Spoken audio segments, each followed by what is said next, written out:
25% is the magic number for senior water rights owners who are facing water restrictions for the first time in California history.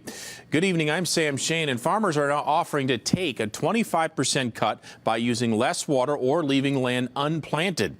The State Water Resources Board decides by Friday on this. So what made the farmers agree to make these cuts? CBS 13's Lee Martinez got answers in San Joaquin County. Delta farmers say there were times this year where the San Joaquin River got so low they could see the bottom of it. So they say they're not surprised that senior water right holders are now being asked to conserve. Farmer Paul Marchini is looking forward to his wheat drying out. He says that's when he can harvest. He only irrigates twice a year on this crop. Marchini and his neighbors say California's 4-year drought has never been a problem here.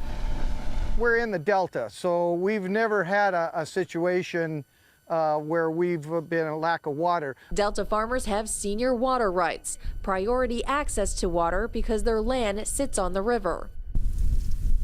But the winds of change have blown through the Delta. The state is now requiring them to report monthly water usage.